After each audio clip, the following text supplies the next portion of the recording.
A remarkable document.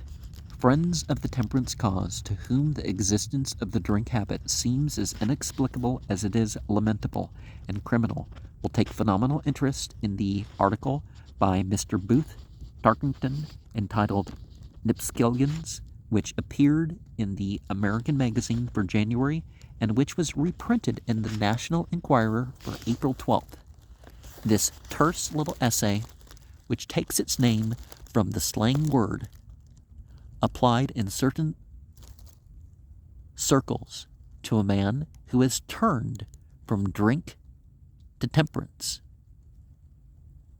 through satiation, tells in remarkably vivid fashion of the precise sensations of the drinker and of the damnably seductive false cheer of the cup, which leads in so many cases to complete mental, moral, and physical degradation.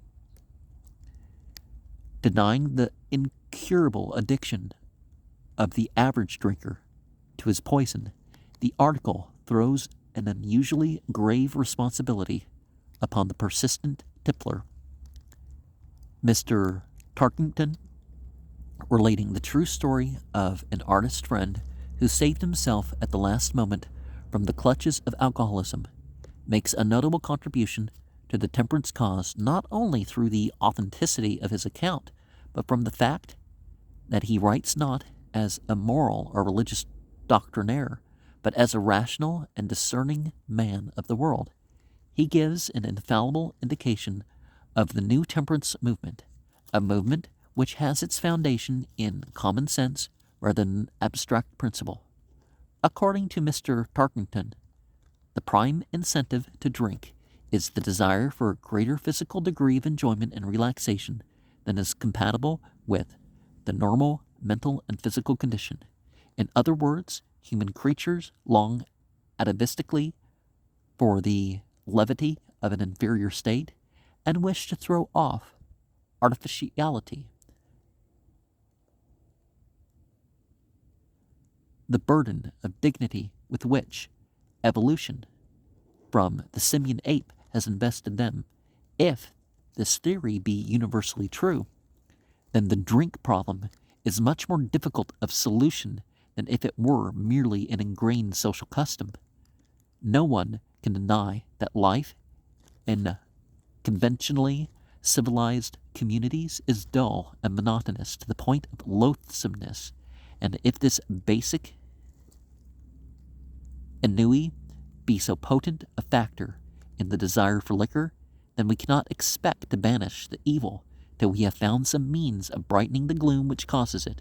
One of the greatest problems of the day, then, is a cure for the unutterable world-weariness which affects mankind, or of its complete cure be impossible, its alleviation. Not that the ordinary forces of temperance reform should be less active, but that we should be less Spartan and Puritan in our worship of duty at the expense of legitimate pleasure. It behooves the reformer to appear in a less forbidding guise, and to prefer grace to austerity in prosecuting his endeavors. Drink, we know, is abnormal, but if we are to banish this abnormality, we must likewise banish the equally abnormality of excessive mental septarianism. Virtue itself offends, says an old writer, when coupled with forbidding manners. And let us remember that there are some nutritional and exposure-related issues to addiction.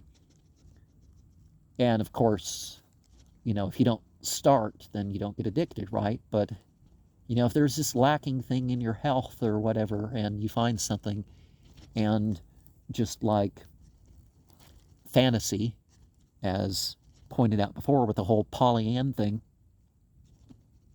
it hurts you in the long run, right? You get this little here, but it tears you down so much, right? Or it definitely tears you down more than it lifts you up.